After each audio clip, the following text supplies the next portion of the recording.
মাননীয় সঞ্চালিকাকে ধন্যবাদ।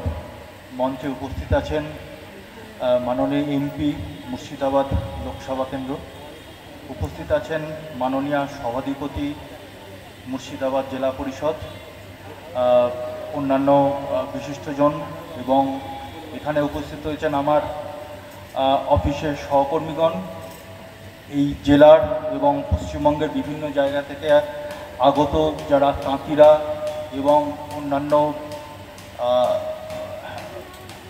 আর্টিজানরা, সর্বোপরি মুর্শিদাবাদ জেলার এই অঞ্চলের সাধারণ মানুষ।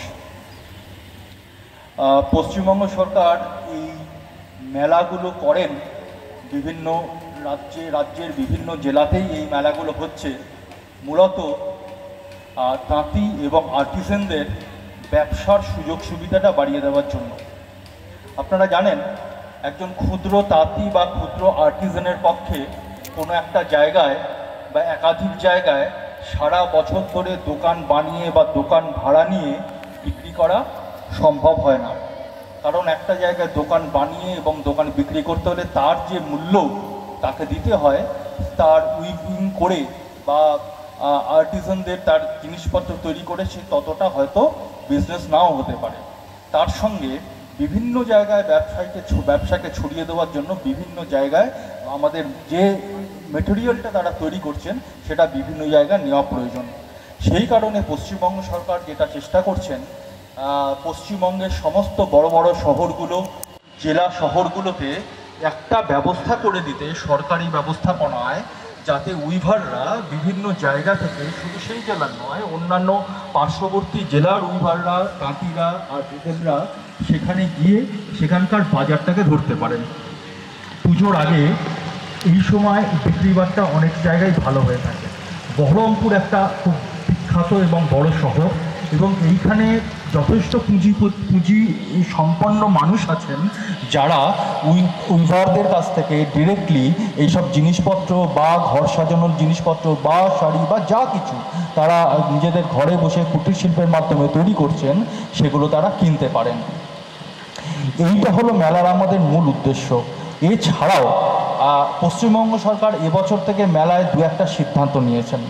আমরা সমস্ত জেলায়, যে সমস্ত জেলায় মেলা করছি, ডেভেলপমেন্ট অফিসারদের রিকোয়েস্ট করেছি, মেলায় যে সমস্ত তাঁতি এবং আর্টিজানরা আসছেন তাদের সঙ্গে মেলার প্রাঙ্গণের মধ্যেই একটা সেমিনারের আয়োজন করতে। পশ্চিমবঙ্গ সরকার যে সমস্ত স্কিমগুলো তাঁতিদের জন্য এবং আর্টিজানদের জন্য, যে সমস্ত স্কিম নিয়ে আমরা প্রতিনিয়ত কথা বলছি, সরকার চাইছেন প্রান্তিক লোকজনের কাছে যে স্কিমের সুবিধাগুলো পৌঁছে দিতে। সেই স্কিমগুলো কিভাবে তারা আবেদন করবেন, কোন অফিসে যেতে হবে, কিছু কিছু স্কিম আছে অনলাইনে পোর্টালের মাধ্যমে করতে হয়, সেটা কিভাবে করবেন, পিডব্লিউসিগুলো তারা কিভাবে সুতো পাবে তন্তুজ থেকে, উইভাররা কি করে পশ্চিমবঙ্গ সরকারের কাছ থেকে অনুদানটা পাবেন, কিভাবে ব্যাংক লোন পাবে, ইত্যাদি বিভিন্ন স্কিম। ইভেন তারা যে উইভাররা যারা যখন ধরুন বয়স হয়ে যাবে তখন তারা কি করে পেনশন পাবেন, এমনকি কোনো উইভার মারা গেলে তার ডেথ একটা এক্সগ্রেশিয়া গভর্নমেন্ট দিচ্ছে তার পরিবার পরিজনকে, সেগুলো তারা কি করে পাবেন, ইত্যাদি বিভিন্ন জিনিস উইভারদের এবং আর্টিজানদের মনে থাকে। সেই সমস্ত জিনিসগুলো আমাদের জেলা অফিস একটা জায়গায়, সেই প্রত্যেকটা উইভারের কান পর্যন্ত, প্রত্যেকটা উইভারের মন পর্যন্ত সেই পশ্চিমবঙ্গ সরকারের স্কিমগুলো হয়তো অনেক সময় পৌঁছচ্ছে না।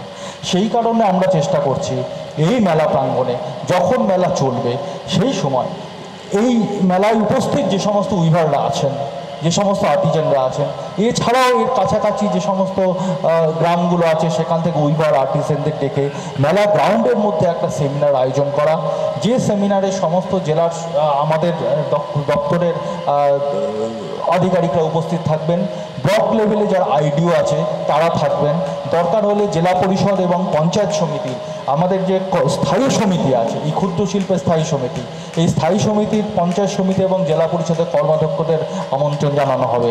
রিকোয়েস্ট করা হবে ব্যাংকের যারা আছেন, ব্যাংকের আধিকারিকদের এক জায়গায় আসতে। তো তাহলে এইখানে একটা আলোচনা করা যে এই স্কিমগুলো কি আপনারা জানেন, এই স্কিমগুলো আপনারা যদি জেনে থাকেন আপনারা কি আবেদন করেছেন, অথবা আপনারা যদি আবেদন করে থাকেন কোথায় সেই আবেদন আটকে আছে, কোন অফিসে আটকে আছে, কেন আটকাচ্ছে, যদি আপনার আবেদন রিজেক্টেড হয়ে গিয়ে থাকে কেন রিজেক্টেড হচ্ছে, সেই রিজেক্টেড আবেদন আবার নতুন করে রিঅ্যাপ্লিকেশন করা কীভাবে যাবে, ইত্যাদি বিভিন্ন জিনিসগুলো সবসময় উইভারদের এবং আর্টিসানদের মনে ঘোরে। এই বিষয়গুলো নিয়ে পর্যালোচনা করবার জন্য আমরা রিকোয়েস্ট করেছিলাম ডেভেলপমেন্ট অফিসার হ্যান্ডলুমকে যে এই আলোচনা সভায়, এই মেলার মধ্যে এই আলোচনা চক্রটা যে কোনো একদিন করার, সেখানে সাধারণ মানুষও আসতে পারে, তারা জানবে যে সরকার কী কী উইভারদের জন্য আর্টিসানদের জন্য করছে। এটা একটা দিক। আর একটা, এইবার থেকে পশ্চিমবঙ্গ সরকার চেষ্টা করছেন যেটা, যে মেলা করতে গেলে সরকারের একটা নির্দিষ্ট খরচা হয়, পাবলিক এক্সচেকার থেকে সেই টাকাটা দিতে হয়। এবার সেই যে সরকার খরচা করছেন তার জন্য উইভারদের ঘরে, তাঁতিদের ঘরে, আর্টিসানদের ঘরে কত টাকা পৌঁছচ্ছে, আর্টিসানরা সরকারের এই প্রচেষ্টার মাধ্যমে কতখানি লাভবান হচ্ছে, সেটা একটা ক্যালকুলেট করার জন্য আমরা সমস্ত ডেভেলপমেন্ট অফিসারদের বলেছি। সেই ইস্যুটা হয়তো এখানেও মেলা শেষের দিকে করা হবে। সুতরাং আমরা চাইব দপ্তরের পক্ষ থেকে যে এই প্রান্তিক যে সমস্ত তাঁতি এবং আর্টিসান আছে তারা এইখানে বহরমপুরের মতো একটা প্রসিদ্ধ শহরে তারা এসেছেন এবং এখানে একটা মেলার মাধ্যমে কিছু ভালো পরিমাণ অর্থনৈতিক লেনদেন হোক, জিনিসপত্র কেনা বেচা হোক। না হলে এই জিনিসপত্রগুলোর ওপর উইভাররা, তাঁতিরা, পিডব্লিউসিএস তারা সারা বছর ধরে এটার ওপর শ্রম দিয়েছেন, তারা সুতো কিনেছেন, সুতো কিনে এই জিনিসগুলো বানিয়েছেন, তাঁতিদের পেমেন্ট করতে হয়েছে। তারপরে জিনিসগুলো যদি বিক্রির একটা প্রশস্ত মাধ্যম না পাওয়া যায়, সেটা তাদের পক্ষে, উইভারদের, পিডব্লিউসির পক্ষে খুবই কষ্টের কারণ হয়। সেই কারণেই এই মেলা করা।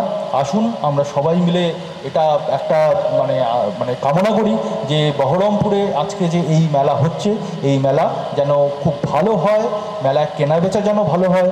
এবং 2016 সাল পর্যন্ত এই জেলায় মেলা হয়েছিল হ্যান্ডলুমের, তারপরে মেলা হয়নি। এই মেলাটা আবার এই 2024 সালে শুরু করা গেছে। এই মেলা যেন এখানে বন্ধ না হয়, মেলার এখানে ট্র্যাডিশন রয়েছে, বিক্রি বাট্টার ট্র্যাডিশন রয়েছে। এই ট্র্যাডিশন থাকলে এখানকার মানুষজন জানবেন যে অমুক সময় এই দপ্তর এখানে মেলা করে, তাহলে আমি আমার টাকা জমিয়ে রাখি, আমি অমুক সময় সেই দপ্তরের মেলা থেকে জিনিসপত্র কিনবো ডিরেক্টলি উইভারদের কাছ থেকে, আর্টিসানদের কাছ থেকে।